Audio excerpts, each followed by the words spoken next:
Hello guys, राजन study point पे आपका स्वागत करती हूँ। अपना ब्लड सर्कुलेटरी सिस्टम चल रहा था जिसमें से अपन ब्लड पढ़ चुके हैं, ब्लड सेल्स पढ़ चुके हैं। तो जब अपन ब्लड पढ़ ही रहे हैं तो अपन ब्लड ग्रुप भी साथ में पढ़ लेते हैं, क्योंकि कई बार ऐसा होता है कि ब्लड ग्रुप से काफ़ी क्वेश्चन बनते हैं। तो अपन अलग टॉपिक नहीं कर, इसी में ब्लड सर्कुलेटरी सिस्टम में अपन ब्लड ग्रुप देखेंगे।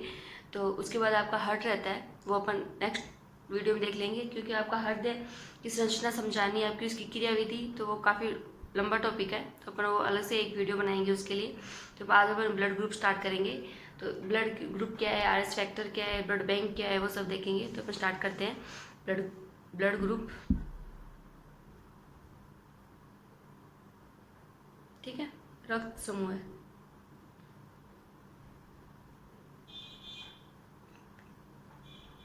ब्लड ग्रुप या रक्त समूह है, ठीक है। तो इसमें पहले ही देखेंगे इसकी खोज किसने की थी, क्योंकि सबसे पहले खोज करने वाला वैज्ञानिक कौन था और कब इसकी खोज की गई थी, ये दोनों क्वेश्चन पूछ लिए गए हैं। ब्लड ग्रुप की खोज किसने की थी? लॉर्ड लैंडस्टीनर ने की थी। इसकी खोज कब हुई थी? तो वो 1901 में हुई थी। तो इसकी मैं खोज लिख देती हूँ आपको पहले। खोज तो कार्ल लैंडस्टीनर लैंडस्टीनर ने 1901 में, ठीक है गाइज, मैंने दोनों क्वेश्चन एक में ऐड कर दिया। इसकी खोज किसने की थी? तो लॉर्ड लैंडस्टीनर, कार्ल लैंडस्टीनर ने की थी। कब की थी? तो 1901 में की थी।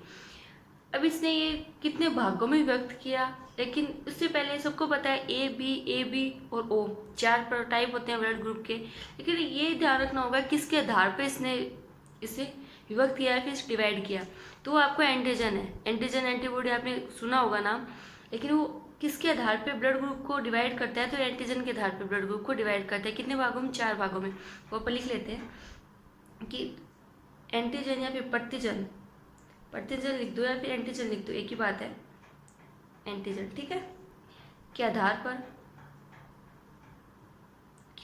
पर 4 भागों में बांटा, 4 भागों में बांटा, भागों में विभक्त किया, ठीक है।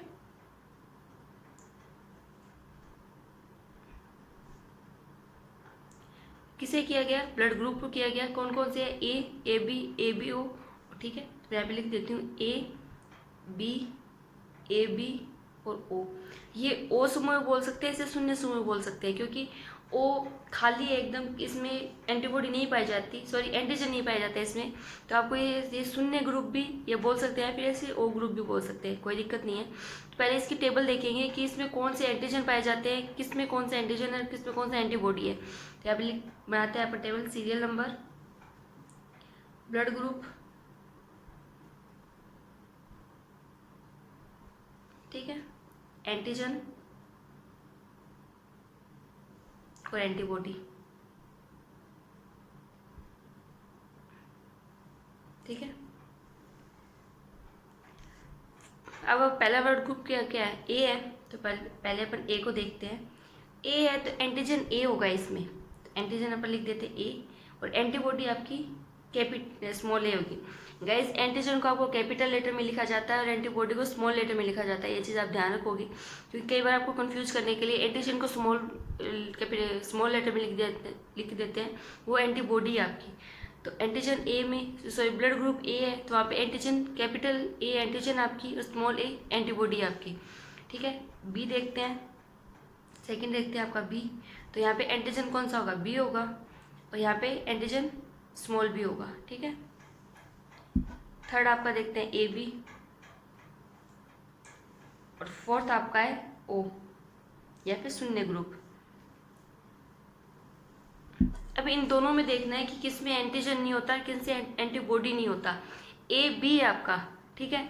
जैसे ए में ए है, बी में बी है, तो ए बी में कौन सा होगा एंटीजन? ए बी होगा, ए बी होगा, ठीक है। लेकिन एंटीबॉडी इसमें अनुपस्थित होंगे, तो इसमें एंटीबॉडी नहीं होगा, ठीक है। अब ओ ग्रुप में आते हैं, तो ओ ग्रुप में कोई भी एंटीजन नहीं पाया जाता, तो ये खाली होगा यहाँ पे, ठीक है। और एंटीबॉडी कौन सी है? तो वो ए और बी है, ठीक है, दोनों है। तो आपको ये ध्यान रखना होगा किस में एंटीजन नहीं पाया जाता, किस में एंटीबॉडी नहीं पाई जाती। मैंने टेबल इसलिए बनाई है कि आपको ध्यान हो कि किस में एंटीबॉडी नहीं होती, किस में एंटीजन नहीं होता। तो ए बी में एंटीबॉडी नहीं पाई जाती और ग्रुप में एंटीजन नहीं पाया जाता। ये टेबल आपको याद करने का ज़्यादा कुछ नहीं है, ए में कौन सा एंटीजन है, ए है, कैपिटल ए है, और small B capital A antigen है और स्मॉल ए एंटीबॉडी है। बी में कैपिटल लेटर में एंटीजन बी है और स्मॉल लेटर में एंटीजन बी है। ए बी में एंटीजन ए बी दोनों है लेकिन एंटीबॉडी नहीं है, इसमें एब्सेंट है। ऑक्सीजन बोल दिया। ओ ग्रुप है, ओ ग्रुप में एंटीजन नहीं है, एंटीबॉडी आपकी ए बी है। तो ये चीज़ आप ध्यान रखोगे। अब ये नोट बना के लिखते हैं कि किस में सबसे ज़्यादा है, किस में सबसे कम होगा, ठीक है ना।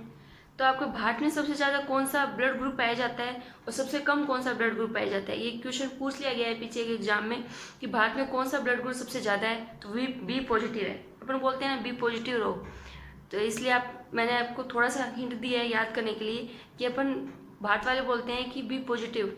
तो बी पॉजिटिव आपका सबसे ज़्यादा पाया जाता है ब्लड ग्रुप, और ए बी नेगेटिव सबसे कम पाया जाता है आपका। तो अपन नोट लिखते हैं,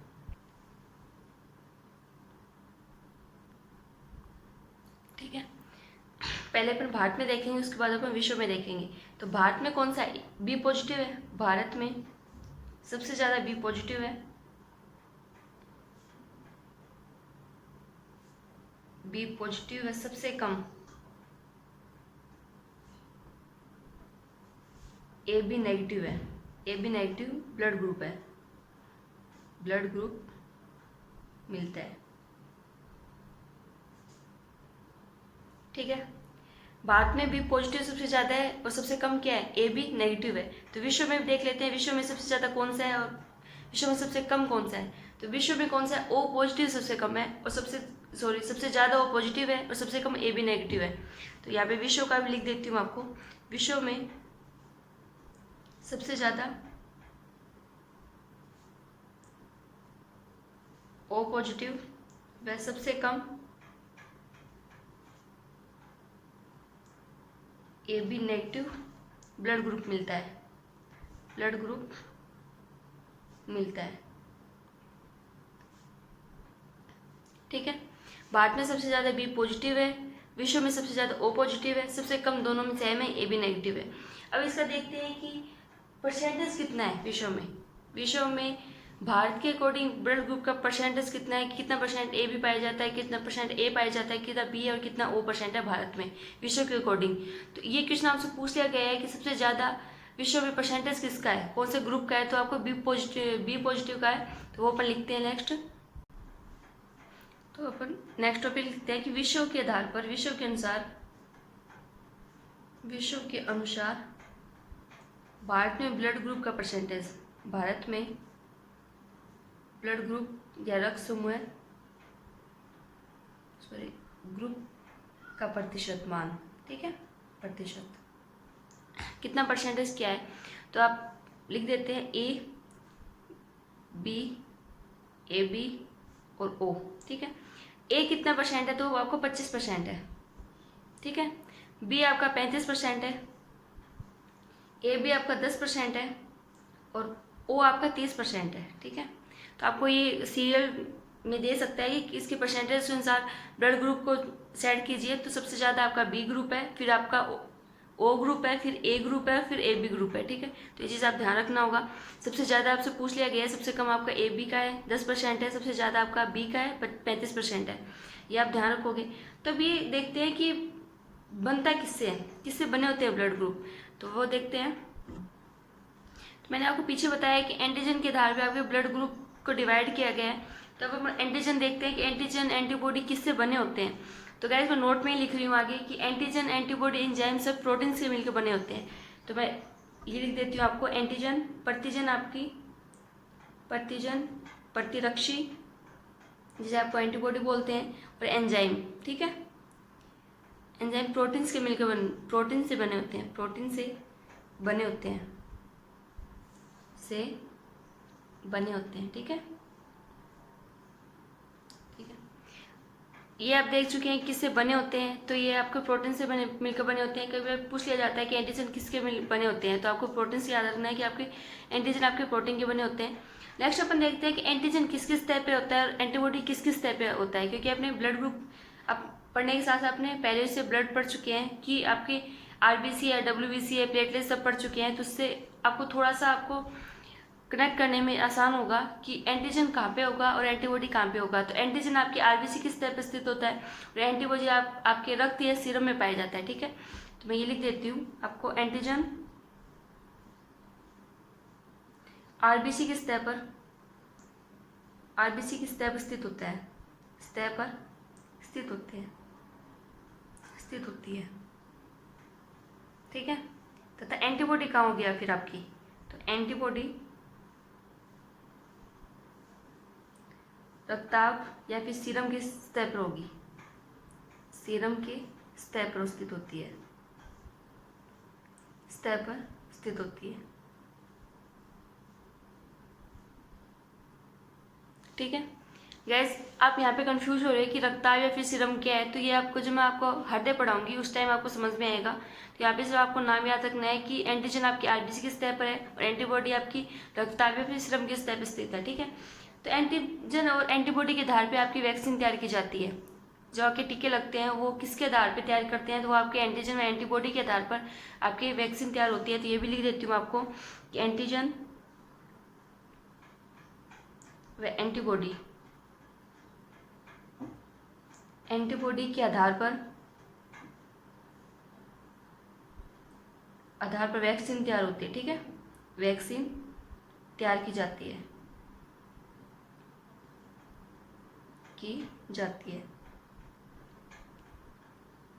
ठीक है, ये चीज़ भी आपको ध्यान रखना कि एंटीजन और एंटीबॉडी के आधार पर वैक्सीन तैयार की जाती है। तो कई बार पूछ लिया जाता है कि वैक्सीन किसके आधार पर तैयार की जाती है, तो वहाँ पे एंटीजन, एंटीबॉडी, प्रोटीन्स, विटामिन सब दिए होंगे। तो वहाँ पे आपको ध्यान रखना है कि एंटीजन और एंटीबॉडी के आधार पर वैक्सीन तैयार की जाती है।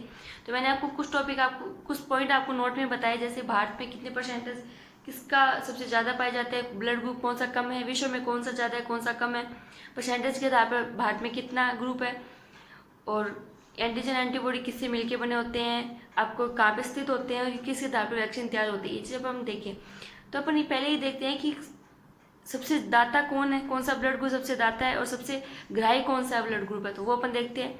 उससे पहले अपन ब्लड बैंक भी देखेंगे कि ब्लड बैंक क्या है। तो मैं पहले आपको ब्लड बैंक बता देती हूँ कि ब्लड बैंक क्या है। तो अपन देख लेते हैं ब्लड बैंक,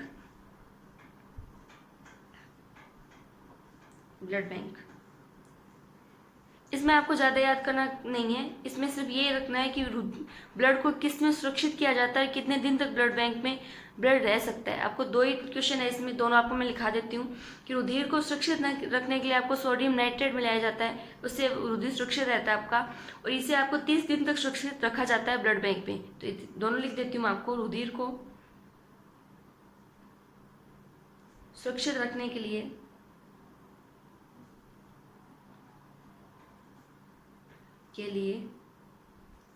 रुधिर में सोडियम नाइट्रेट मिलाया जाता है, सोडियम नाइट्रेट मिलाया जाता है।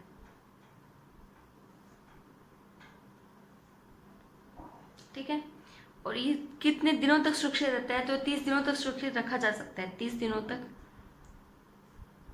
सुरक्षित रखा जा सकता है, सुरक्षित रखा जा सकता है। ठीक है, तो अब अपन देखते हैं कि सबसे दाता कौन है, सबसे ग्राही कौन है, सबसे ज़्यादा ब्लड ग्रुप कौन सा है। तो अपन देखते हैं, टेबल बनाते हैं इसकी। ठीक है, ठीक है, मैंने आपको टेबल बना दी है, पर अब समझना है क्योंकि अब टेबल बनाते टाइम वेस्ट होगा, इसलिए मैंने आपको पहले टेबल बना दी है। अब हम समझते हैं कि कौन दे सकता है, कौन ले सकता है यहाँ से। ठीक है, तो अगर आपका ब्लड ग्रुप ए है, ठीक है, ये दाता वर्ग है जहाँ पे दे रहा है, ये ग्राही है जहाँ से अपन ले सकते हैं। अगर अपन अपना ब्लड ग्रुप ए है तो अपन किससे ले सकते हैं, तो अपन ए से ले सकते हैं, ए से ले सकते हैं। ठीक है, ए से ले सकते हैं, तो यहाँ पे भी ए है तो यहाँ से भी ले सकते हैं। ठीक है, लेकिन बी से नहीं ले सकते, बी से नहीं ले सकते तो आपको ओ ग्रुप से भी नहीं ले सकते। ठीक है, बी ग्रुप है, बी ग्रुप है तो बी वाला कौन किससे लेगा, बी से लेगा, तो आपको बी से लेगा। ठीक है, ए बी से भी लेगा लेकिन ओ ग्रुप से नहीं लेगा और नहीं ए ग्रुप से लेगा। ठीक है, मतलब ए वाला ए से लेगा, ए बी से लेगा, बी वाला बी से लेगा, बी ए बी से लेगा, लेकिन बी से और जीरो वो ओ वर्ग से नहीं लेगा। तो अब इसमें देखते हैं कि ए बी किससे लेगा। ठीक है, तो ए बी न ए बी लेगा तो सिर्फ ए बी से लेगा, ठीक है। एक बात तो कन्फर्म है कि अगर आपका ए बी ग्रुप है तो आप ए बी ग्रुप वाले से ले सकते हो, लेकिन आप शून्य या फिर ओ ग्रुप से नहीं ले सकते, ए ग्रुप से नहीं ले सकते और बी ग्रुप से नहीं ले सकते। ठीक है, तो ये कौन सा हो गया, बाद में देखेंगे। अब शून्य ग्रुप देखते हैं, शून्य ग्रुप किससे लेगा, तो शून्य ग्रुप ए से भी ले सकता है।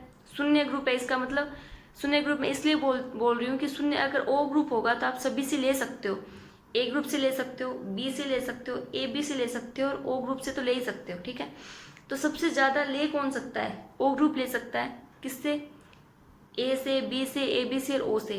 तो यहाँ पे ए बी आप देख रहे हो, ठीक है, ए बी देख रहे हो, तो ए बी सबको दे सकता है। ठीक है, मैंने इसलिए यहाँ पे क्लिक किया, इसलिए मैंने आपको टेबल बनाया कि आपको जल्दी समझ में आएगा। अगर ए ले रहा है तो ए बी से भी लेगा, बी ए बी से ले सकता है, ए बी से ले सकता है, ओ ग्रुप है वो भी ए बी से ले सकता है। तो ये ग्रुप कौन सा हो गया आपका, ग्राही ग्रुप हो गया, तो सबसे दे सकता है, सबको दे सकता है। दाता ग्रुप कौन हो गया, तो इसमें सिर्फ ये ए से ले सकता है लेकिन ये दे सबको रहा है। ठीक है, तो ये कौन सा हो गया आपका, दाता ग्रुप हो गया।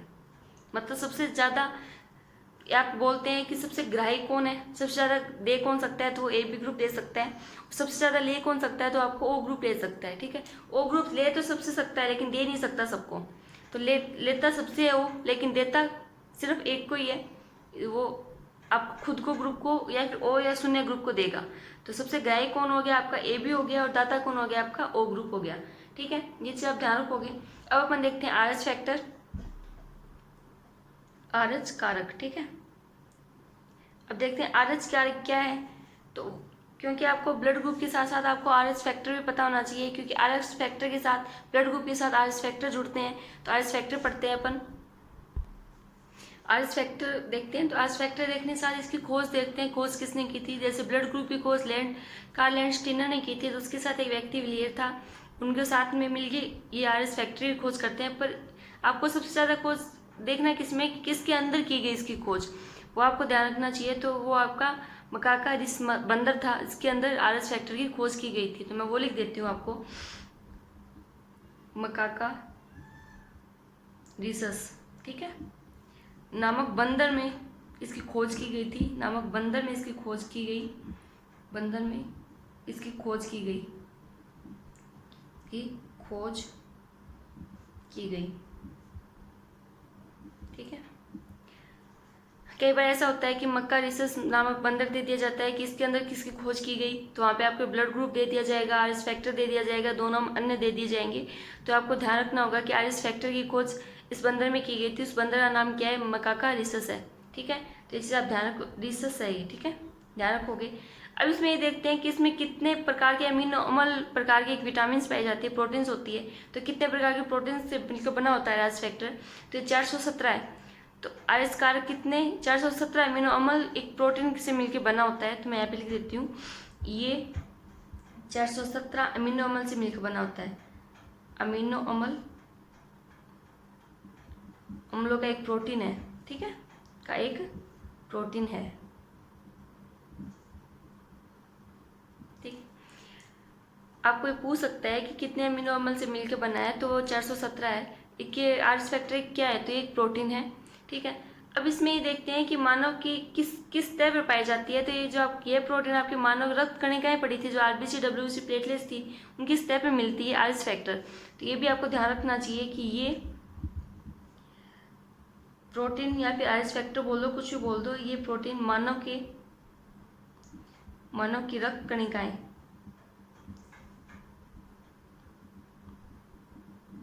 रक्त कणिकाएं अपन पढ़ चुके हैं, आरबीसी डब्ल्यूबीसी प्लेटलेट्स, यहाँ पे लिखने की जरूरत नहीं है, पीछे अपन देख चुके हैं, तो अपन देख लेना किस सतह पर पाई जाती है। ठीक है, किस सतह पर पाया जाता है।